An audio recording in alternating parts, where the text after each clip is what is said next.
Mark price of an article is 12,500, मतलब उसमें 12,500 का टैग लगा हुआ है। ठीक है, तो जैसे जैसे हम लोग क्वेश्चन पढ़ते जा रहे हैं वैसे वैसे हम लोग अपना फ्लो चार्ट बनाना शुरू कर देंगे। A dealer in Kolkata sells the article to a consumer in the same city at a profit of 8%। तो डीलर जो है वो कोलकाता में बैठा है और उसी सिटी में बेच देता है 8% प्रॉफिट में किसी कंज्यूमर को। लेकिन इन्होंने इस पूरे क्वेश्चन में, आप चाहे जितना पूरा क्वेश्चन पढ़ लीजिए, इन्होंने इस लोकेशन के बारे में कोई चर्चा नहीं की है। इसके बारे में ये साइलेंट है, कोई प्रॉब्लम नहीं है।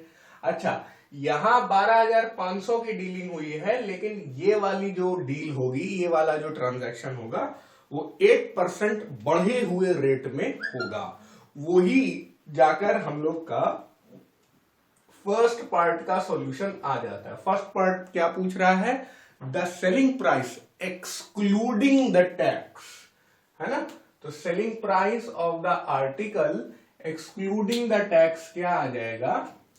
आप सीधे ये भी लिख सकते हो, ₹12,500 प्लस कितना प्रॉफिट? 8% प्रॉफिट। ऐसे आप शुरुआत कर सकते हो। अगर बिल्कुल बच्चों की तरह करना चाहते हैं, थोड़ा प्रो बन के करना चाहते हैं, तो 12,500 इंटू 108/100 और रीजन आप दे दीजिए 8% प्रॉफिट। ऐसे भी आप कर सकते हैं। एग्जाम में ये भी अलाउड है कि आप सीधे ये चीज करें और सिंस 8% प्रॉफिट रीजन लिख दें। लेकिन अभी मैं थोड़ा अब बेसिक से ही करना चाहूंगा, जिससे ज्यादातर बच्चे कंफर्टेबल फील करें, कि आप यहां पर 12,500 प्लस 8/100 इंटू 12,500। ठीक है, तो 12,500 प्लस ये कटा 125 इंटू 8 होता है 1,000, तो ये आ गया 13,500 रुपीज। तो पहला आपका आंसर आ गया। इसको ये लोग क्या बोल रहे हैं? Selling price excluding tax, SP excluding tax. ठीक है, फर्स्ट पार्ट तो हम लोगों ने कर लिया। अब कुछ बच्चे कह रहे हैं कि जैसे आप दूसरी अप्रोच बता रहे थे वो भी बता दीजिए। तो यहां से अब मैं और कर रहा हूं, मतलब ये फर्स्ट पार्ट सॉल्व हो चुका है और फर्स्ट पार्ट को सॉल्व करने की दूसरी स्ट्रेटेजी में आ रहे हैं हम लोग। तो मैंने कहा था कि आप एसपी में बस सीधे 108/100 करिए इंटू 12,500 करिए और यहां पे लिख दीजिए सिंस 8% प्रॉफिट ऑन ₹12,500। ये लिख देंगे तो ज्यादा सेफ रहेगा, ना भी लिखें तो भी चल जाएगा, बट फिर थोड़ा ज्यादा ही फ्रॉड हो जाएगा। लिख देने में सेफ रहेगा, ठीक है। और फिर उसके बाद सीधे आप ये लिख दीजिए ₹13,500। बस इससे क्या होगा, आपका काफी टाइम सेव हो जाएगा। ये 13B जैसा लग रहा है, काफी आपका टाइम सेव हो जाएगा, नहीं? तो ये हो गया। तो चाहे ऐसे करें चाहे ऐसे करें, जिसमें आप कंफर्टेबल हो, कोई प्रॉब्लम नहीं है। अब आ जाता है दूसरा पार्ट। दूसरे पार्ट में बोल रहा है IGST, CGST and SGST paid by the dealer to the central and state government. तो सबसे पहले तो दूसरे पार्ट में हम लोग बहुत जल्दी बोल देंगे कि IGST जो है वो ₹0 है। क्यों 0 है? पहले भाई अपना डायग्राम थोड़ा सा कंप्लीट कर लें। देखिए, ये डील जो थी इन द सेम सिटी बोल रहा है, तो ये भी इंट्रा स्टेट है और ये डील भी इंट्रा स्टेट है, यानी कि हम लोग कोलकाता से बाहर कहीं नहीं जा रहे हैं, यानी कि हम लोग वेस्ट बंगाल से बाहर कहीं नहीं जा रहे हैं, तो दोनों ही डील इंट्रास्टेट है। और फिर उसके बाद हम इस जगह हम लोग, अगर आप इधर इंट्रास्टेट लिख लीजिए, थोड़ा सही रहेगा, ज्यादा जगह नहीं वेस्ट होनी चाहिए, क्योंकि यहाँ पे काफी चीजें लिखने को होंगी। दोनों ही स्टेज में हम लोग इंट्रास्टेट में है, ये तो हमें समझ में आ गया। ठीक है भाई, ये भी और ये भी।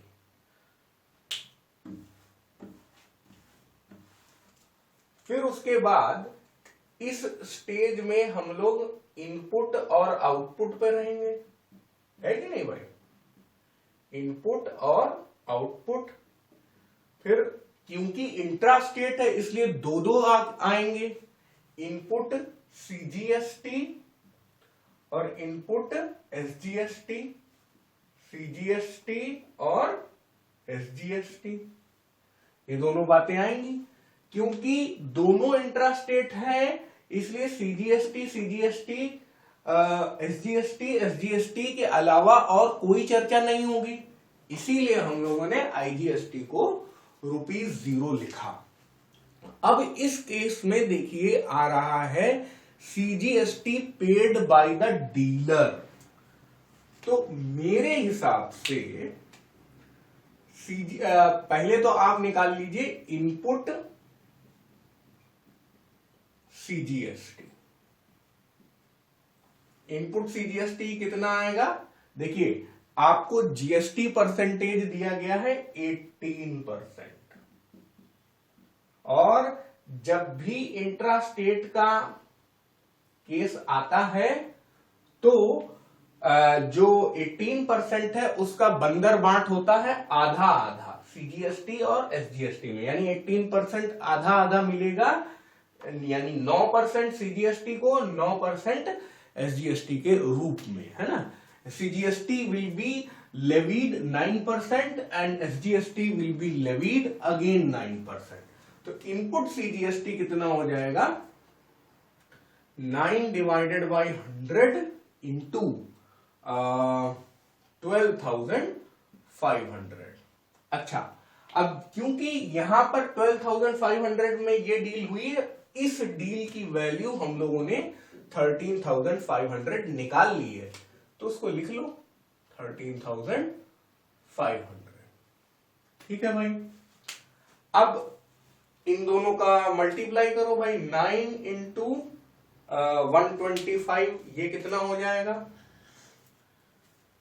₹1125, है ना, ₹1125 हो जाएगा। उसी तरह हम लोग निकालेंगे इनपुट एसजीएसटी, वो भी आ जाएगा, लेकिन आपको सब लिखना पड़ेगा, 9/100 दोबारा लिखना पड़ेगा आपको, 12,500, और ये दोनों कट जाएंगे और ये आ जाएगा फिर से ₹1125। अब जो हम लोग निकालते जा रहे हैं वो टेबल में डालते जाएं ताकि आगे कंफ्यूजन ना हो। ₹1125, ₹1125। ठीक है। अब तो बोर्ड क्लियर करना पड़ेगा, जगह ही भर गई। जैसे हम लोगों ने यहां पे इनपुट सीजीएसटी और इनपुट एसजीएसटी इस लेवल पे निकाल लिया, अब आउटपुट पे काम कर लेते हैं। आउटपुट सीजीएसटी, ये भी भाई 9 ही होगा, क्योंकि दोनों डीलिंग कोलकाता में ही हो रही हैं, और पूरे इधर भी डीलिंग जो हुई है वो 18% है ना, हाँ 18% पे हुई है, तो 18% का आधा 9%, और यहां पे भी 18% का आधा 9% के हिसाब से होगी। लेकिन जैसे यहां पे हम लोग ने 12,500 लिए थे इस लेवल पे, इसके कारण अब इस लेवल पे इसके कारण 13,500 लेंगे। ठीक है, और 2 0 कट जाएंगे। अब 135 मल्टीप्लाइड बाय 9, 12 15 ₹1215। आउटपुट सीजीएसटी, फिर उसी तरह आउटपुट एसजीएसटी। ये कितना हो जाएगा, ये भी हो जाएगा 9/100 इंटू 13500। ठीक है, और ये फिर से हो जाएगा ₹1215। अब देखिए यहां से इनपुट और यहां से आउटपुट, यहां से इनपुट और यहां से आउटपुट। अच्छा होगा यही लिख दें ताकि यहां पे जगह खाली हो पाए। ₹1215, ₹1215।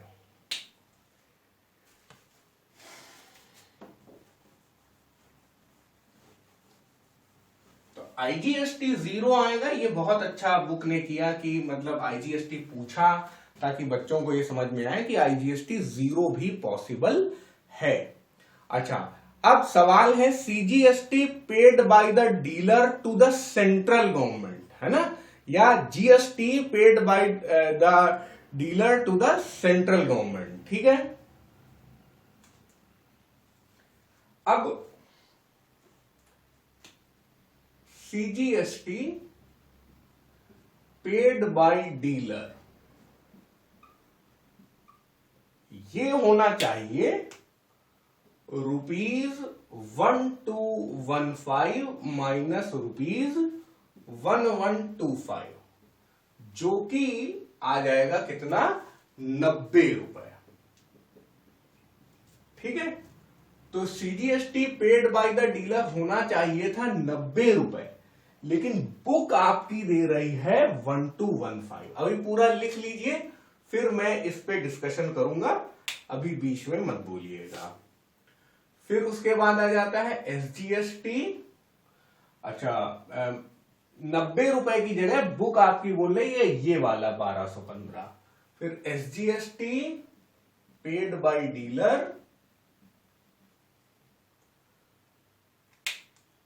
इज इक्वल टू रुपीज, यही करना है, 1215 माइनस 1125 ₹90।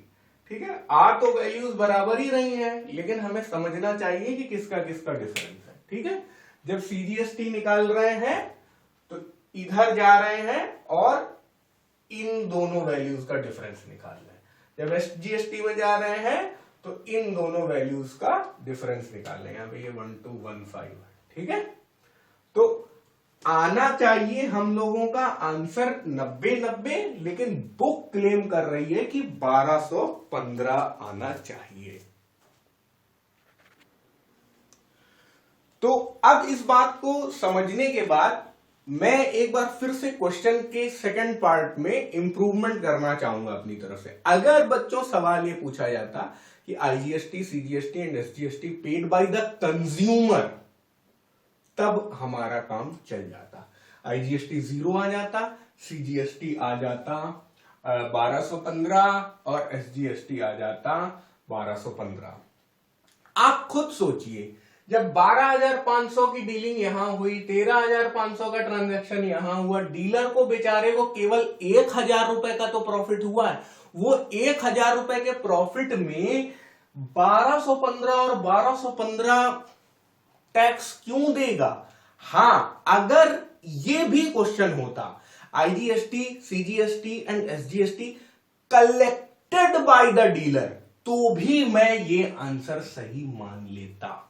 तो या तो पेड की जगह कलेक्टेड वर्ड डालिए, और या फिर डीलर की जगह आप कंज्यूमर वर्ड डालिए। पेड बाय द डीलर, मैं करेक्शंस अपने बता देता हूं, पेड बाय द डीलर, इस लाइन में या तो आप ये करेक्शन कर लीजिए, डीलर की जगह कंज्यूमर कर लीजिए। फिर से पेड बाय द डीलर, या तो इस लाइन की जगह आप कलेक्टेड कर लीजिए, तब ये दोनों को मैं सही आंसर मानूंगा, वरना मेरे आंसर यही है। और बच्चों डीलर का काम यही होता है, बीच में हल्का सा प्रॉफिट कमा लेना और बहुत हल्का सा टैक्स जमा कर देना। तो 1,000 रुपए का प्रॉफिट जो आदमी कमा रहा है वो 1200 दो बार अगर टैक्स के रूप में जमा करेगा तो वो सुसाइड कर लेगा। तो ऐसा नहीं होगा। अब आ जाते हैं हम लोग थर्ड पार्ट में, the amount which the consumer page. अब कंज्यूमर की जेब से तो खूब पैसा जाता है। हाँ कंज्यूमर, अच्छा देखो थर्ड पार्ट में ये कंफर्म भी हो गया कि थर्ड पार्ट में फिर हम इन दोनों को जोड़ रहे हैं। देखो अभी देख लो, पहले मैं लिख के तो बता दूं। थर्ड पार्ट में क्या आ रहा है,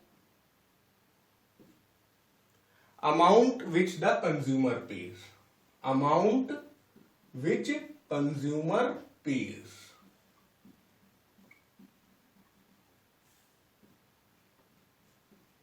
इज इक्वल टू क्या हो जाएगा, एक तो सेलिंग प्राइस, ये वाला कंज्यूमर के पास यही है ना, बिल जब फटेगा तो ये 13,500 तो सीधे देने हैं, plus output SGST, output CGST बोलो या पूरा सीजीएसटी बोलो एक ही बात है, मैं आउटपुट ही लिख रहा हूं तब भी, output CGST plus output SGST.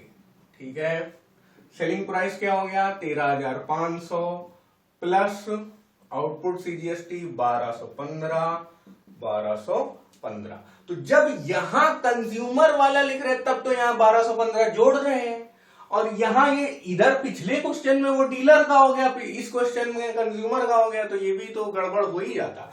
अब ये तीनों आप जोड़ देंगे तो कितना आ जाएगा 15,000, बोलो भाई, बोलिए बच्चों 15,930। हाँ 15,930, बहुत बढ़िया। तो फिर इस तरह से ये क्वेश्चन हम लोगों ने कर लिया। आप लोग कमेंट्स में बताइए कि आप लोग का क्या आंसर आ रहा था, मेरी स्ट्रेटजी और मेरे इंप्रूवमेंट्स आपको सही लगे तो आप ML अग्रवाल के अविचल पब्लिशर्स को मेल कर दीजिए।